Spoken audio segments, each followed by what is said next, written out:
बडीमालिका कसरी पुग्ने? आउनुहोस् सजिलै बुझौं।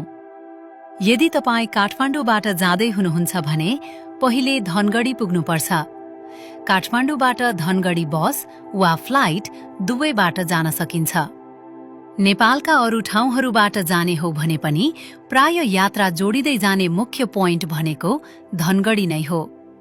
धनगढी पुगेपछि त्यहाँबाट मार्तडीतर्फ बस यात्रा सुरु हुन्छ। यो यात्रा लामो हुन्छ, तर बडीमालिका पुग्ने मुख्य गेटवे भनेको यही मार्तडी हो। मार्तडी पुगेपछि गाडीको यात्रा सकिन्छ अनि सुरु हुन्छ बडीमालिकाको वास्तविक पदयात्रा। यो ट्रेक सामान्यतया 3 दिनमा गरिन्छ।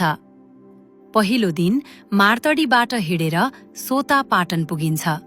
यो दिनको बाटोमा पहाडी उकालो ओह्रालो, गाउँ बस्ती र बिस्तारै खुल्दै जाने हिमाली दृश्यहरू देखिन थाल्छन्। दोस्रो दिन सोता पाटनबाट त्रिवेणी पाटनतर्फ लागिन्छ। यही भागमा यात्रा अझ रमाइलो हुँदै जान्छ, किनकि खुला पाटन, हरियाली भूभाग, चिसो हावा र टाढासम्म फैलिएको पहाडी दृश्यले यात्रालाई अझ विशेष बनाउँछ। धेरै यात्रुहरूका लागि यही सेक्सन बडीमालिका यात्राको सबैभन्दा सुन्दर भाग मानिन्छ। तेस्रो दिन त्रिवेणी पाटनबाट अन्तिम उकालो पार गर्दै बडीमालिका पुगिन्छ।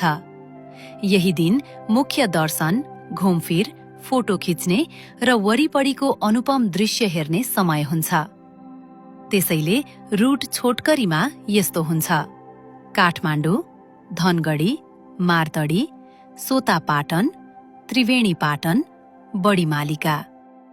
यो यात्रा प्लान गर्दा केवल गाडीको समय होइन, 3 दिनको ट्रेकिङ टाइम, बस्ने ठाउँ, तातो लुगा, पानी र आवश्यक स्न्याक्स पनि तयारी गरेर जानु राम्रो हुन्छ।